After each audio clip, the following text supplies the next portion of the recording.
Et salut à toutes, salut à tous, c'est Guette, bienvenue sur l'appel du donjon. Aujourd'hui, je vais vous présenter une vidéo consacrée à Keep the Hero Out, un jeu illustré et créé par le talentueux Louis Bruet, je pense que ça se dit comme ça, et édité par Bruet Game.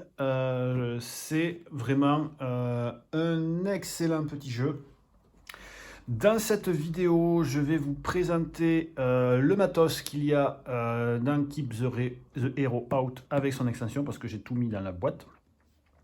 Je vous expliquerai les règles et je vous présenterai toutes les factions du jeu, leurs capacités, ce qui vous permettra un petit peu de voir à quel point le jeu, car oui, c'est un jeu qui est asymétrique en fonction des clans que nous allons jouer, ce ne sera pas le même type de gameplay d'une partie sur l'autre.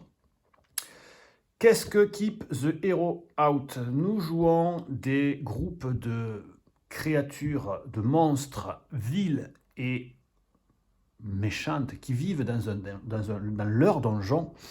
Et ce donjon est pillé par d'innombrables héros avides de loot et de trésors et de pièces d'or en tout genre. Et nous, les héros, les monstres, devons empêcher ces vils héros de nous piller notre salaud trésor et donc les tuer. On devra les tuer par pagaille avant qu'ils ne nous tuent trop. Quoique même s'ils nous tuent, on est tellement nombreux que ce n'est pas très grave. Mais là, voilà, le but du jeu, c'est ça.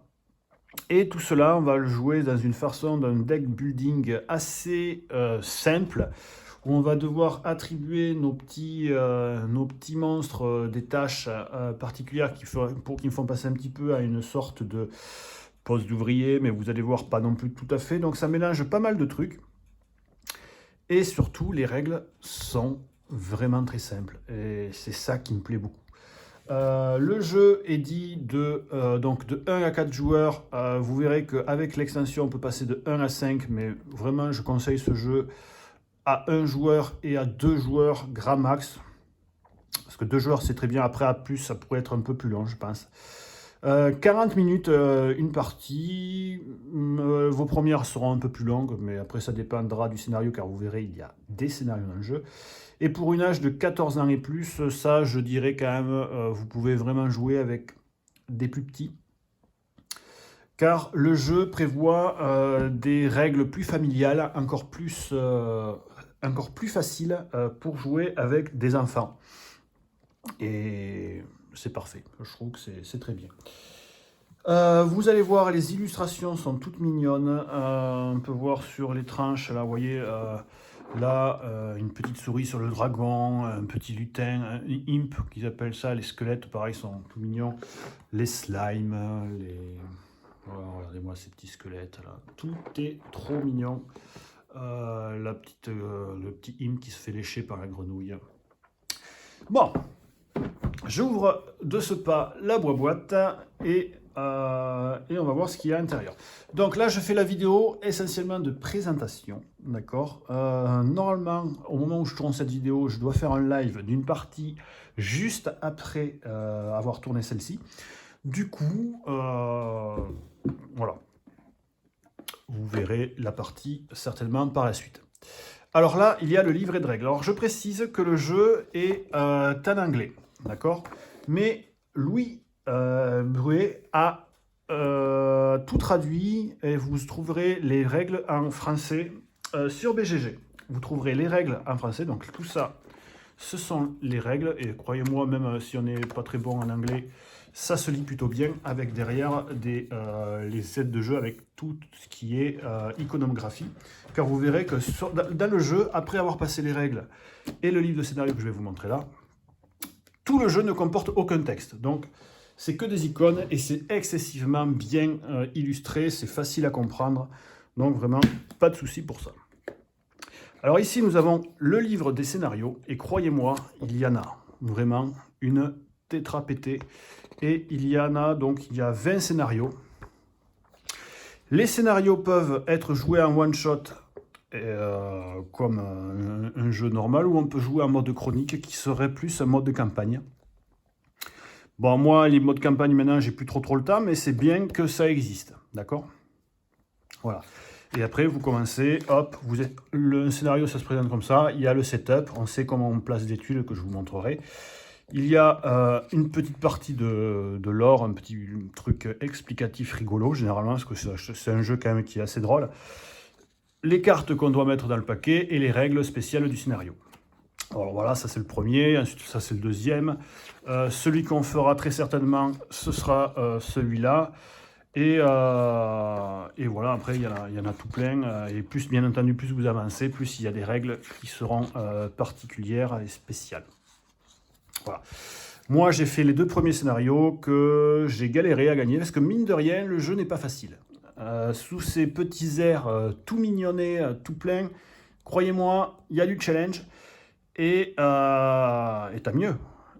T'as mieux. Regardez-moi les héros comme ils ont l'air méchants, et comme les monstres comme ils sont tout gentils, tout mignons, mais eux, regardez-moi ces yeux-là Oh, c'est vraiment des méchants. Ensuite, là, nous avons la règle de l'extension, qui vous explique les différents modules qu'on peut rajouter. Là, ce module, cette extension peut aussi servir qu'un joueur joue les héros contre du coup les monstres. Du coup, ça permet de faire une partie à 1 contre 1 ou à tous contre les héros. Et donc, ça rajoute pas mal de petits trucs en plus.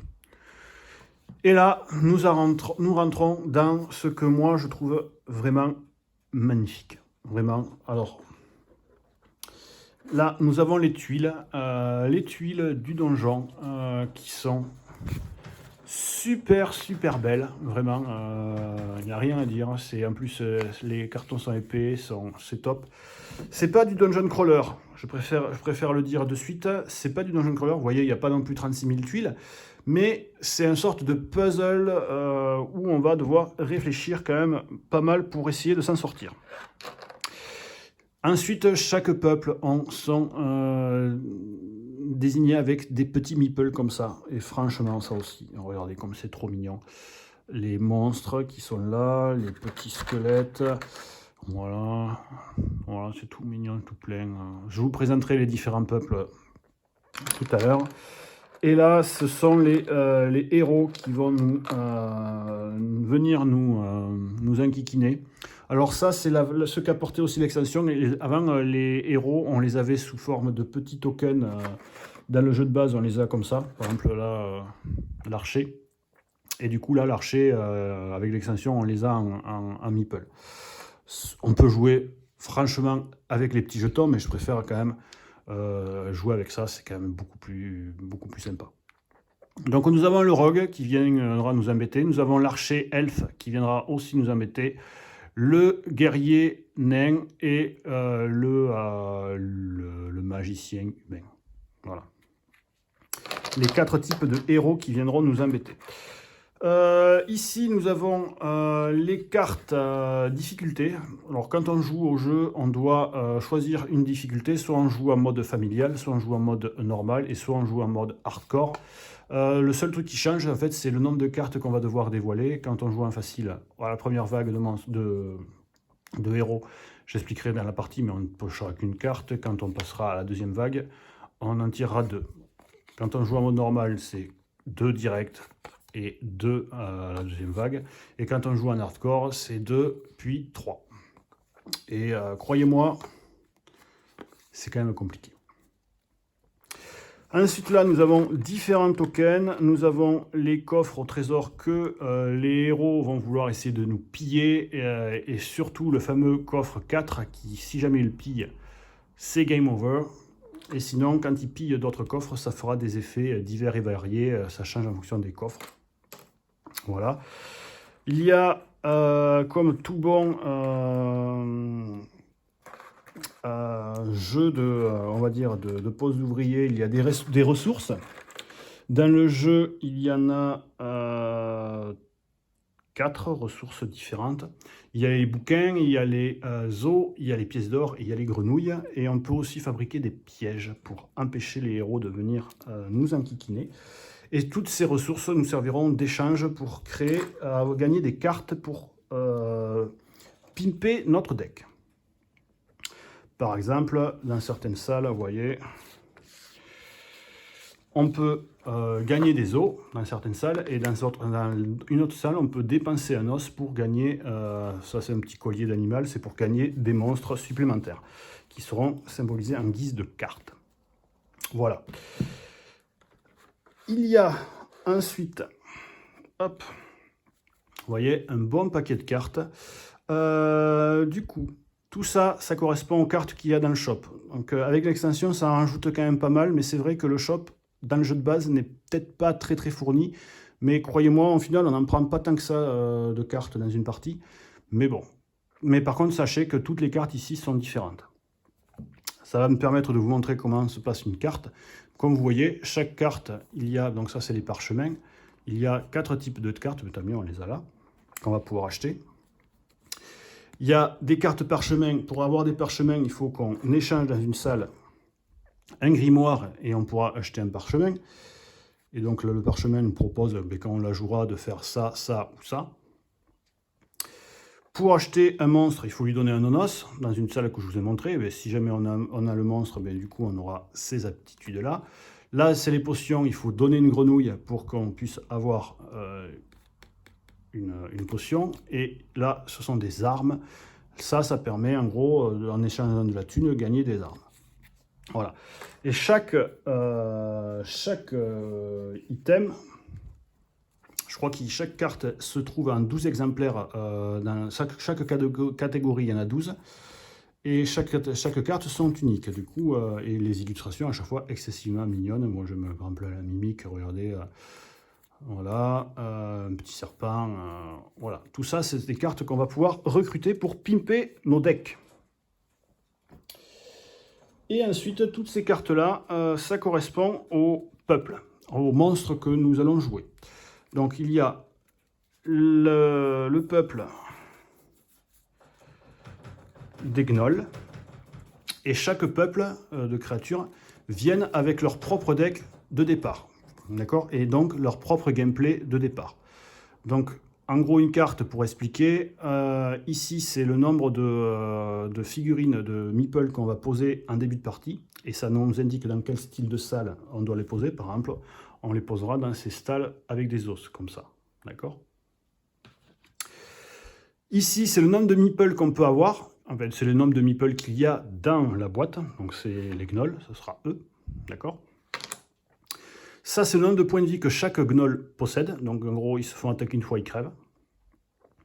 Et ça, c'est le nombre de cartes qu'il y a dans le deck. En gros, là, pour la boîte de base, toutes les decks de base ont 10 cartes. Et ici, c'est leur action spéciale à ce peuple. Donc, dès qu'il y a une carte qui peut donner ce doigt-là, comme ça, voilà, ce doigt, eh bien, on peut faire cette action-là. Et par exemple, si on se trouve dans cette tuile-là, si jamais on a un os, on peut faire cette action-là, donc défausser un os pour prendre une carte dans le shop créature. Voilà, donc ça c'est les gnolls. Ensuite, on a les imps. Donc voilà, toujours pareil. Là, vous voyez que les imps, ils n'ont que 4 meeples. Dès le début de la partie, ils arrivent tous les 4. Ils ont pareil qu'un seul point de vie, et leur action spéciale, c'est un déplacement. Et je repasserai un peu en détail, si vous voulez, après tous les peuples. Ensuite, nous avons les hommes lézards, qui arrivent dans les zones dieux. Ils sont 5, un point de vie, et leur attaque spéciale, c'est une attaque à distance. Ok. Ensuite, un des clans que je trouve très rigolo aussi, les rats. Alors les rats, ils sont 9 quand même, ils sont vraiment nombreux. Ils commencent avec 4, ils ont qu'un point de vie aussi. Et leur action spéciale, c'est que si jamais ils se reproduisent. Donc en gros, quand on a le doigt comme ça, hop, on peut faire apparaître un rat dans une zone qui contient déjà un rat. Voilà. Ensuite, nous avons les slimes. Les slimes qui sont 8. Ils commencent à 4. Ils ont un point de vie aussi. Et leur action spéciale, c'est de piocher des cartes. En gros, plus on va avoir de doigts, plus on va pouvoir cycler notre deck. Et ça, c'est cool. Et aussi, ils auront, vous verrez, une petite particularité à eux, des cartes qui sont très rigolotes. Ensuite, nous avons le dragon. Alors lui, il est tout seul. Par contre, il a 5 points de vie. Et son pouvoir, c'est de se régénérer à full. Il commence dans la salle du trésor. Et lui, il est tout seul. Le meeple est assez gros. Et croyez-moi, lui, il ne faut pas le faire chier. Lui, voilà, c'est le dragon. Voilà. Ensuite, nous avons les squelettes. Les squelettes qui commencent avec 3, ils sont 6, 1 point de vie. Et leur action spéciale, c'est de faire apparaître des os. Et du coup, grâce à ça, ils pourront facilement recruter des monstres. Ensuite, on continue, parce qu'il y en a beaucoup. Il y a 9 catégories de monstres. Il y a les poltergeists, les petits fantômes. Ils commencent à 2, il y en a 3, ils n'ont qu'un seul point de vie. Et leur action spéciale, c'est de bouger et surtout de pouvoir passer à travers les murs. Ce qui est quand même pas nul. Et le dernier, il y a les sorcières. Les sorcières, elles sont seulement 2. Elles peuvent commencer avec 2. Elles ont par contre 2 points de vie. Et leur action spéciale, c'est de placer des portails comme ça dans le donjon. Et en gros, pour chaque portail qu'il y a, on peut rentrer dans un portail pour se téléporter dans un autre portail. Et c'est quand même vraiment très pratique. Donc voilà tous les peuples du jeu. Et la version KS, hélas que je n'ai pas rajouté un peuple en plus. C'était une figurine seule qui était Cthulhu. Et oui, hélas Cthulhu, je ne l'ai pas. Mais bon, apparemment sur BGG, qu'il est quand même très actif sur le site, il dit qu'il va y avoir, courant de l'année, une nouvelle extension qui va sortir. Et peut-être je pourrai récupérer Cthulhu, on verra. Mais en tout cas, j'y serai, je pense, sur cette extension-là. Voilà. Et donc, le shop, comme je l'avais expliqué.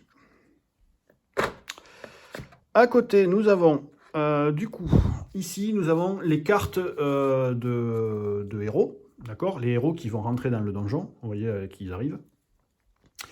Et ils sont, chaque héros se trouve en 4 exemplaires. En gros, ça nous explique qu'ils arrivent dans les tuiles spécifiques. Par exemple, là, quand on pioche cette carte, il y a 2 archers elfes qui arriveront dans les tuiles œil. Il y en a 2 dans chaque tuile œil.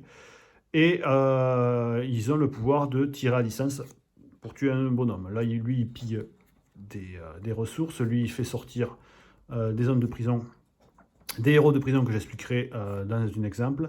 Et elle détruit les pièges au moment où elle arrive. Voilà. Et ensuite, les cartes, elles reviennent, mais en fait, elles sont en 4 exemplaires, mais aux 4 types de salles différentes. Donc, ça, j'expliquerai pareil dans la partie. Donc voilà, ça, ce sont les cartes de héros. Voilà. Ensuite, là, vous allez voir ce paquet de cartes qui est quand même très cool. Ce paquet de cartes, vous voyez qu'il y en a quand même pas mal, correspondent aux cartes que nous allons mettre dans les scénarios. Donc ça, c'est la carte qu'on va mettre dans le scénario 1. Cela, c'est les cartes qu'on met dans le scénario 2, et ainsi de suite. Et certains scénarios demandent de mixer des cartes. Et en gros, vous voyez le dos, il est comme ça. Du coup, ça va se mélanger au paquet on appelle ça le paquet de guildes. Et ça va être des événements en plus qui vont nous arriver. Par exemple, la sorcière, elle va nous demander dans un endroit spécial qu'on lui livre des grenouilles. Et si jamais elle n'est pas contente, elle risque de nous bouffer ou elle ne va pas être contente. Et on aura une conséquence. Le bourreau, par exemple, pareil. Et après, là, je ne connais pas tous les autres scénarios. Mais en gros, voilà.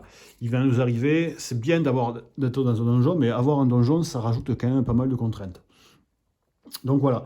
Toutes ces cartes-là vont se mélanger en fonction des scénarios, dans ce paquet-là, ce qui va donner du coup une rejouabilité assez déjà conséquente, parce que pour un scénario, on peut prendre les peuples en question et on doit essayer de réussir à chaque scénario avec les peuples différents, parce que ça va donner des synergies, des stratégies différentes.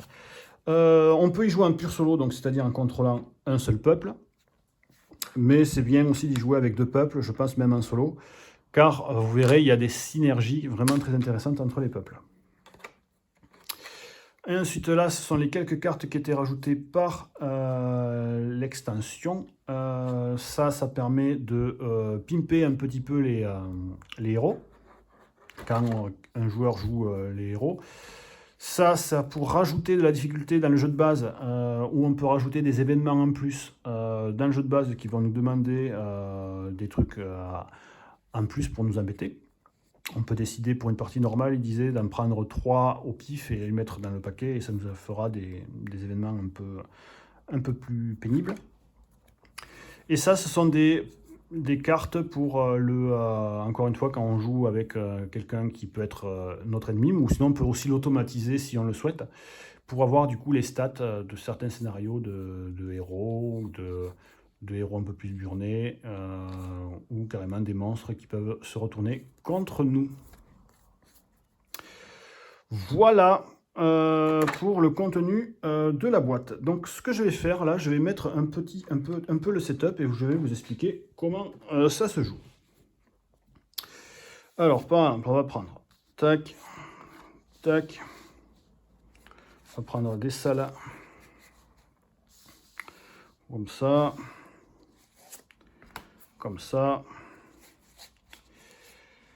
Je vais pas tout prendre. Et on va prendre... Voilà. Hop. Alors, c'est pas du tout dans un scénario comme ça. C'est juste pour expliquer. Hop. Hop. Je vais prendre ça. Je vais prendre ça. Je prends ça. Ça. Et ça. Voilà. Pour le scénario, on va faire comme ça. Donc je mets ça là et ça là. Voilà. Je ne sais pas si vous voyez.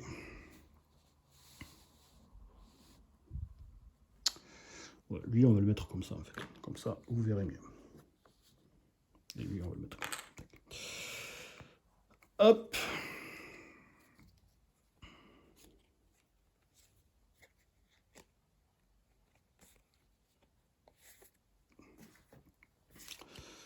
Voilà, donc là je prends le paquet de guildes que je vais mettre là, et on va prendre, imaginons qu'on joue avec des gnolls, d'accord? Il y a un gnoll là, il y a un gnoll là, et il y a 2 gnolls là, d'accord? Voilà. Du coup, je vais prendre quelques cartes des gnolls, du coup.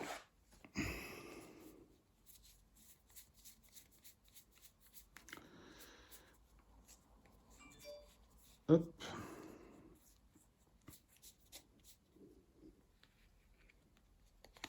Parce que les gnolls, du coup, je les connais. J'ai fait mes quelques parties avec gnoll et imp. Donc, imaginons qu'il y a, voilà, il y a déjà un héros comme ça. Et là, il y a un héros comme ça. Voilà. Donc, à tous les tours, on pioche 5 cartes. D'accord? Voilà. Tac. On a nos 5 cartes et on peut faire ce qu'on veut avec nos 5 cartes. On peut toutes les jouer ou on pourra, si on le souhaite, ne pas toutes les jouer. Mais par exemple, si je joue celle-là, là, il peut bouger et faire le doigt. Donc, en gros, il peut, lui, par exemple, peut venir ici. D'accord? Et faire le doigt, ici, le petit doigt, c'est soit faire la capacité qu'il y a là, donc faire apparaître un os, ou faire la capacité qu'il a ici, attaquer. D'accord? Donc là, il va faire sa capacité spéciale, donc attaquer. Donc, pop, il attaque le magicien, il le tue. Direct. Et là, on peut continuer à jouer. Du coup, ce qu'il peut faire, qu'est-ce qu'il peut faire? Et bien là, on va rejouer celle-là, et on peut les faire dans l'ordre que l'on souhaite. D'accord? Donc là, on peut faire d'abord le doigt, par exemple, faire apparaître un os. Donc je prends un os de la réserve que je mets dans celui-là, et bouger, même s'il était avant. Donc je décide de bouger. Quand on bouge, on peut prendre avec nous une ressource. Donc là, il décide de prendre avec lui le petit os. D'accord? Et là, il refait pareil. Donc il peut faire le doigt et bouger. Donc là, il va faire le doigt, il va pouvoir faire cette capacité qu'il y a ici. Et cette capacité qu'il y a ici, ça lui permet de recruter une carte. Donc il y a un shop généralement sur le jeu. Et bien là, il peut dépenser un os pour récupérer, vous voyez ce petit symbole qui est là, le petit symbole qui est là, il peut dépenser l'os pour acheter une nouvelle carte. Et là, les cartes créatures qu'il mettra directement dans la défausse, et il pourra du coup la récupérer quand on remélangera, quand on n'aura plus de cartes, et piocher cette carte. Cette carte qui du coup permet un choix, soit on pioche une carte directe et on active avec le doigt, ou on fait 2 attaques, donc on peut taper dans notre salle 2 héros. D'accord? Donc voilà, là il a fait cette action, donc il a dépensé le nonos, voilà, et du coup il a fini. Ensuite, qu'est-ce qu'il peut faire? Tac, tac, tac, tac. Là, il va utiliser sa capacité. Tuer, si jamais il tue quelqu'un, il gagne une pièce d'or. Donc il fait ça. Il tue le bonhomme. Et du coup, il gagne. On fait apparaître une pièce d'or dans la pièce. Et dans la salle. Hop. Voilà, il a joué ça. Non, c'est celle-là qu'il a joué. Tac. Cette carte-là, on peut dépenser une pièce pour faire apparaître 3 copains. Hop, il fait disparaître la pièce. Et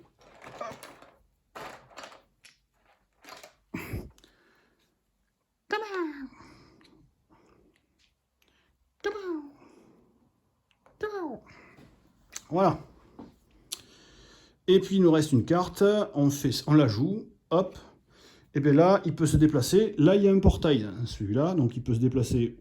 Il vient ici et il fait le doigt. Il peut faire apparaître une pièce d'or ici. Hop, voilà. Là, on n'a plus de cartes, donc on peut dire qu'on a fini notre tour, ou on peut faire une action spéciale, c'est-à-dire une fois par tour, c'est cette tuile-là, on peut décider d'amener un héros, une carte guilde, dans la prison. D'accord? En gros, on la prend, ça permet de faire descendre assez rapidement le paquet des méchants. Mais à contrario, si jamais, dès qu'on le pose, on va activer le héros qui va se poser là, et ensuite il va se fatiguer. D'accord? Donc il va être retourné stun.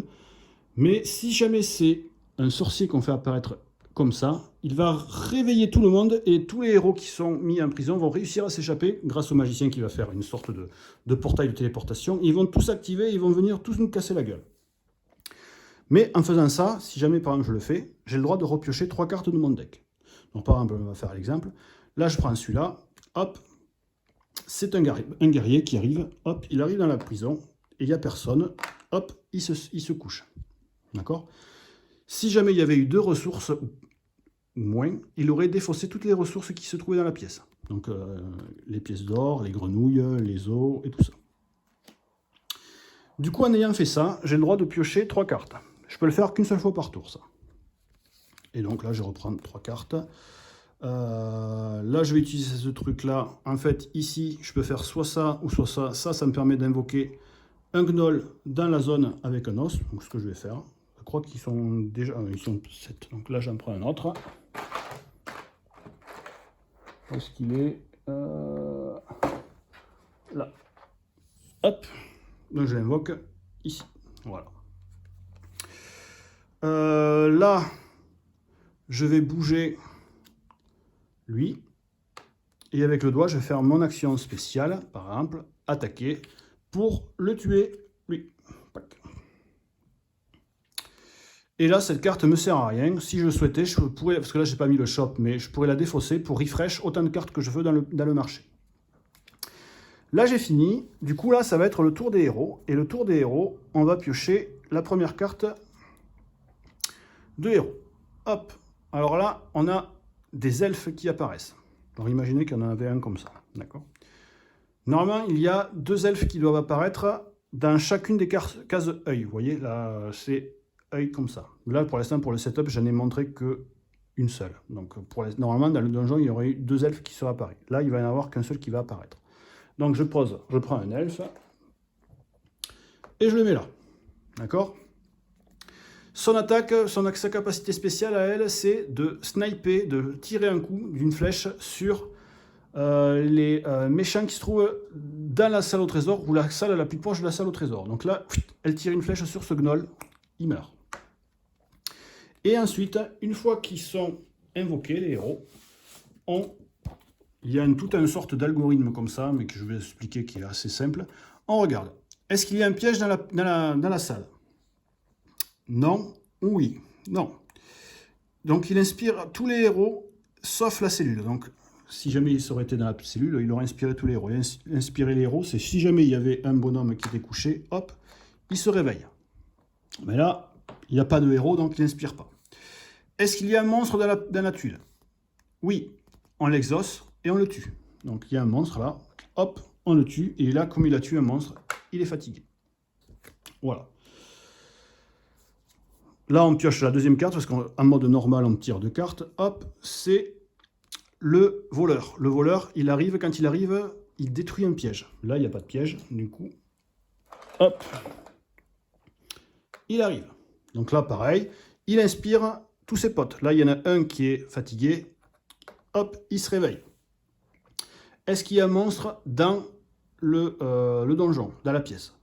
Il y en a bien un. Donc, il y en a un qui va se fatiguer, hop, il le tue. On continue. Est-ce qu'il y a un monstre dans la pièce? Non. Est-ce qu'il y a un trésor dans la pièce? Donc là, il y a bien un trésor. Yes, mais on n'est pas assez pour l'ouvrir, parce que lui, il est fatigué, donc il ne compte plus, mais lui, il est là. Donc il faudrait 2 héros pour le crocheter. Donc là, il est tout seul, il essaie tout seul de l'ouvrir, mais il n'y arrive pas, il est fatigué. Si plus tard, on repioche une carte comme ça, où il y a un héros qui re-rentre dans cette pièce, par exemple, hop, il y a un autre rogue qui arrive, hop. Il va réveiller tout le monde, hop, hop. On regarde s'il y a des monstres, il n'y en a pas. On regarde s'il y a un coffre, il y en a un, donc il y en a 2 qui se fatiguent pour ouvrir le coffre. Hop, on voit ce qui se passe. Et ensuite, là, lui, il voit qu'il n'y a plus de coffre, il n'y a pas de monstre, donc il décide d'aller dans la salle au trésor. Et là, pareil, il faut 4 héros, donc là, il est fatigué. Et après, ça sera à nous de venir pour essayer de taper les monstres, parce que plus il va y avoir de monstres, plus ça va être compliqué, parce que quand il y a quelqu'un qui va arriver ici, hop, ils vont tous se réveiller, ils vont arriver ici, par exemple, là, imaginez qu'il y a un guerrier qui arrive, poc, et les gars, hop, ils les inspirent tous, tac. Est-ce qu'il y a des monstres? Non. Est-ce qu'il y a un trésor? Non. Donc ils vont avancer, hop, il inspire son pote. Est-ce qu'il y a des monstres? Non. Est-ce qu'il y a un trésor? Oui. Ils sont combien? Ils sont 4, donc ils se fatiguent tous les 4 pour l'ouvrir. Et là, ils ouvrent le dernier coffre. Et là, c'est par contre le coffre 4. C'est le coffre qui nous fait perdre. Du coup, là, on aurait perdu la partie. Voilà. Voilà, en gros, les règles du jeu. Et ensuite, on va continuer à piocher des cartes. On va continuer à attaquer les héros. On va essayer de survivre à 2 vagues comme ça, où on va devoir vider le paquet où est-ce qu'il y a tous les héros 2 fois. Si jamais on réussit à le vider 2 fois, eh bien, les héros ont perdu. Et on aura réussi à sauver notre petit trésor. Voilà. C'est tout aussi simple que ça. Vraiment, peut-être j'ai été un peu rapide pour vous expliquer les règles, mais croyez-moi, c'est vraiment très très très facile à jouer. Les petits symboles sont relativement explicites. Là, par exemple, on voit que si jamais il tue quelqu'un, il gagne une pièce d'or. Là, on défausse une pièce d'or, on fait apparaître 3 bonhommes. Voilà. Là, on pioche une carte où on fait le doigt, et on fait le doigt, ou on attaque 2 fois. Voilà, franchement. Une fois qu'on a vu les capacités, c'est fait. Vraiment, après, c'est facile. Vraiment, c'est très très facile. Donc, voilà, je pense que je vous ai tout dit. Voilà, là, ça nous explique ce que font tous les coffres. Par exemple, ici, ça détruit une ressource dans la pièce. Là, tous les monstres doivent se défausser d'une carte. Là, on réactive tous les héros qui viennent d'ouvrir le coffre. Donc, imaginez, ça peut aller très très vite. Il faut vraiment les gérer. Là, ça amène un un héros dans la prison. Donc on prend une carte, hop, là ça va, c'est un rogue. Mais imaginez s'ils auraient été encore un magicien, le magicien il aurait été là. Tous les héros qui sont mis dans la prison vont se relever et ils vont pouvoir continuer à avancer comme ça. Donc la prison, certes, c'est très bien de les mettre en prison, mais il faut de temps en temps retourner dans la prison pour essayer de les tuer, parce que sinon ça va arriver très vite, et vraiment quand on se fait submerger, c'est coton. Et celui-là, là, c'est si jamais on ouvre le coffre 4, généralement c'est que sur celui-là, il y a le tête de mort, et là on perd la partie. Voilà, donc 4 types de héros différents, 4 capacités différentes. Donc l'archer, quand il apparaît, il tue un monstre qui se trouve à distance. Le rogue, quand il apparaît, il vire un piège. Le guerrier, quand il apparaît, il détruit 2 ressources dans la pièce dans laquelle il arrive. Et le magicien, quand il apparaît, s'il apparaît dans une salle particulière, on s'en fout. Mais par contre, quand il apparaît dans la prison et qu'il y a plusieurs héros fatigués, hop, il les réveille. Et là, ça leur permet du coup ensuite d'avancer. Voilà pour les règles de Keep the Hero Out. Pour moi, c'est une très bonne surprise. Vraiment, je vais pas vous mentir, j'adore le jeu. Vraiment beaucoup. C'est vraiment très simple. Là, peut-être que quand je vous ai expliqué, ça paraissait un peu fouillis, mais vraiment, le jeu est très fluide, ça se joue très rapidement, c'est fun. On sent vraiment, en plus en gagnant des cartes, une montée en puissance assez rapide. On est toujours embêté par les héros. Franchement, il n'y a jamais de moment un peu temps mort où on peut se dire merde, qu'est-ce qu'on fait? On est toujours submergé. Il y a des petits moments de calme, mais même pendant ces moments de calme, il va falloir récupérer des ressources, préparer pour un prochain potentiel assaut. Vraiment, le rythme du jeu, il est dingue. Vraiment très dingue. Et le fait d'avoir des cartes, des peuples complètement différents, imaginez les combinaisons de jeux qu'il peut y avoir, mais c'est dingue. Et en plus, il y a 20 scénarios dans la boîte. Vous avez de quoi faire, franchement. Du coup, les bouquins, les livres sont en anglais, mais vous pouvez les trouver très facilement sur BGG. Voilà. Et donc, voilà, par exemple, là, le squelette, c'est quand même vachement marrant. Le squelette, lui, quand il tue un héros, hop, il le transforme en squelette. Voilà. Ça, c'est les capacités essentiellement des squelettes. Le dragon, lui, ses capacités spéciales, c'est quand même qu'il est excessivement puissant. Il a beaucoup d'attaques à distance. Des mouvements et des attaques, vraiment, il est quand même très puissant. Les slimes, leur capacité, surtout, c'est de se défendre. Et si jamais elles se défendent, ils se divisent en deux. Donc, quand ils se font attaquer, hop, en plus de ne pas perdre le bonhomme, il y en a un nouveau qui apparaît. Voilà. Voilà. Les rats, les rats, c'est énormément d'apparitions. Vraiment, les rats, ils vont submerger le donjon. Il va y en avoir plein. Les lézards, de la défense, et ils bougent très vite quand ils se font défendre. Et ils sont très bons à distance. Et ils sont très bons aussi quand ils sont groupés. En gros, là, ça veut dire que tous ceux qui se trouvent dans la même salle attaquent à distance. Voilà.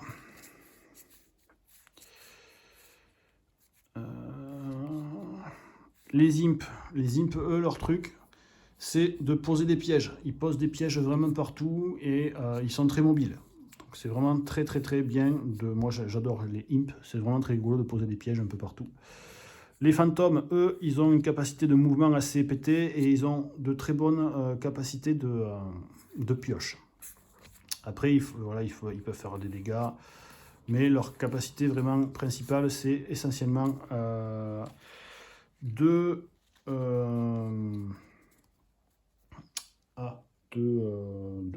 se déplacer facilement dans le donjon. Par exemple, là, vous voyez, il y a un mur, mais ils peuvent traverser facilement comme ça. Hop. Et puis les sorciers, eux, ils ont la possibilité de mettre des portails partout, donc se téléporter vraiment partout dans le donjon. Ils ont aussi des capacités quand même assez fortes d'attaque, ils peuvent même se défendre s'ils le souhaitent. Et ils peuvent créer des grenouilles, ils peuvent fabriquer énormément de potions assez facilement. Voilà.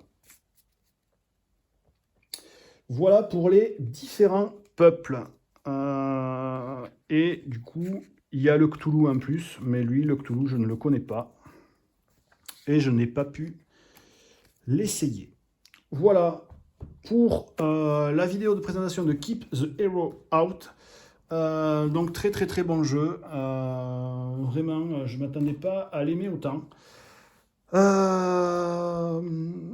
Du coup, on va faire une partie quasiment après que j'ai fini cette vidéo.